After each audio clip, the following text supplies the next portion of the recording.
Bueno, ¿qué tal? Buenos días. Este es un video sobre la organización económica y política de las sociedades americanas antes de la conquista, antes de la llegada de Colón a América.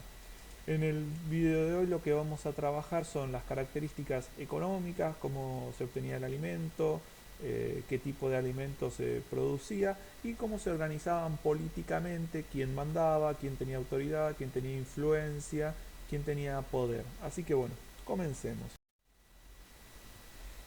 Los pueblos originarios, ¿sí? Tenían distintas formas de organización política cuando los españoles, cuando los europeos en general llegan, desde 1492, un poco antes y un poco después, al continente americano.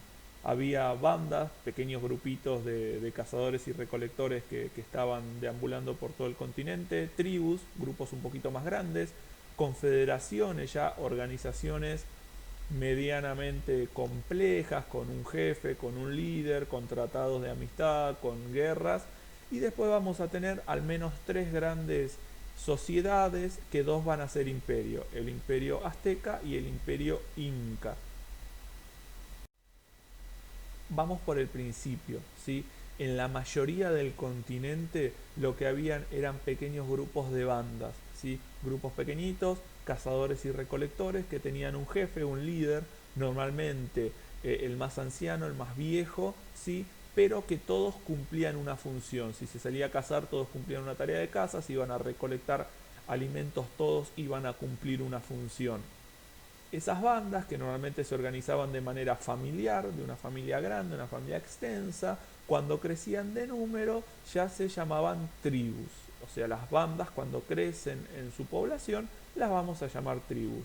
Pero tanto las bandas que son chiquititas como las tribus que son un poco más grandes van a ser cazadoras y recolectoras de su alimento. En la imagen estamos viendo una sociedad de cazadores y recolectores que está presente en la actualidad, porque todavía hoy en día hay cazadores y recolectores en el continente americano, pocos grupos, sobre todo organizados en el nordeste de Brasil, algunas regiones del Perú, pero bueno, eso lo vamos a dejar para más adelante. Sigamos. El gran cambio, no solamente en América, sino en el mundo en general, se da en el momento en el que las sociedades desarrollan la agricultura, que los pueblos puedan sembrar y cosechar su alimento les va a dar muchas más posibilidades. La primera es dejar de ser nómade, es decir, de estar yendo detrás del alimento, a pasar a ser sedentario. ¿Qué significa sedentario? Que ya va a vivir en un solo lugar.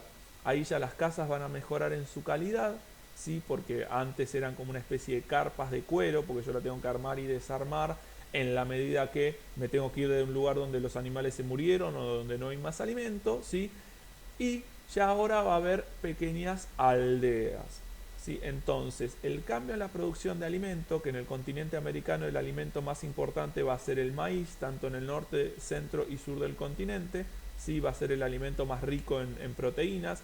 En el sur del continente también vamos a tener la papa, por ejemplo, que va a ser un alimento muy importante porque va a crecer en distintas alturas de territorio. Pero volviendo a lo principal, que ya haya la producción del alimento me va a permitir, por un lado, que la gente se quede en un solo lugar y por el otro, que empiecen a aparecer jerarquías. Es decir, que empiecen a aparecer líderes que van a tener funciones religiosas y funciones científicas, pero que ya no van a realizar tareas de producción de alimento. En las sociedades de cazadores y recolectores todos cumplen una función a la hora de cazar y recolectar. En las sociedades agrarias que desarrollaron la agricultura, que plantan, que siembran su alimento, ¿sí? Ya hay una o más personas que no se dedican a la producción de comida, que no se dedican a la producción de alimento. Cuando estas sociedades agrarias crecen, ya empezamos a hablar de imperios. ¿Sí? Que dijimos, en América existen dos grandes imperios, el Inca y el Azteca, porque el Maya no es un imperio, era una confederación.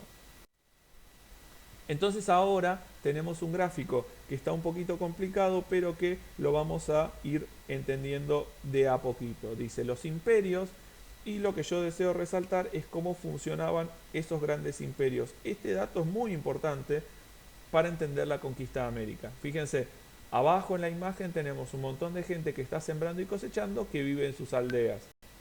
Esta gente que va a empezar a producir un excedente de alimento. ¿Qué quiere decir? Que puede producir comida para ellos y para más gente. Una parte de ese alimento lo va a mandar a las ciudades que están representadas acá con una pirámide escalonada muy propia de Centroamérica.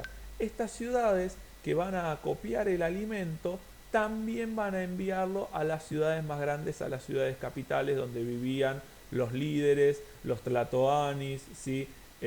Los curacas, los grandes caciques. ¿Sí? Entonces, el alimento se produce en las pequeñas aldeas, una parte queda en las ciudades intermedias y otra parte va a ir a viajar como tributo a las capitales de los imperios, sea Tenochtitlán, sea el Cusco en Perú. Pero bueno, esta imagen es muy importante que la tengamos en cuenta y que la comprendamos para entender que se empiezan a generar tributos, ¿sí?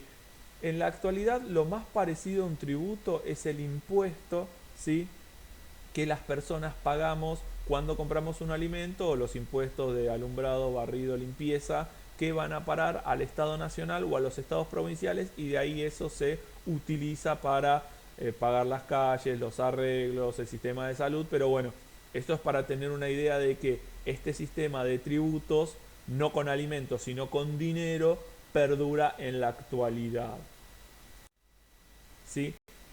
Así que bueno, la primera parte de análisis que nosotros vamos a empezar a trabajar muy importantemente es lo que se llama Mesoamérica. Meso, medio, América, continente americano. Entonces el centro del continente es donde se va a sentar uno de los grandes imperios, uno de los más importantes, que es el imperio azteca o el imperio mexica. ¿Sí? Entonces esta es la región de interacción de este gran imperio. ¿Sí? Así que bueno, lo vamos a dejar hasta acá, situándonos en el centro de América para comenzar a entender con el concepto de cazador-recolector, con el concepto de sociedad tributaria, con el concepto de producir el alimento, ¿sí? ¿Por qué se va a dar la conquista de América? ¿Por qué van a venir los españoles, que van a venir poquitos, y van a poder conquistar un continente tan grande, tan vasto y con tanta población? Así que bueno, esperemos que estén bien, que se estén cuidando todos y estamos en contacto.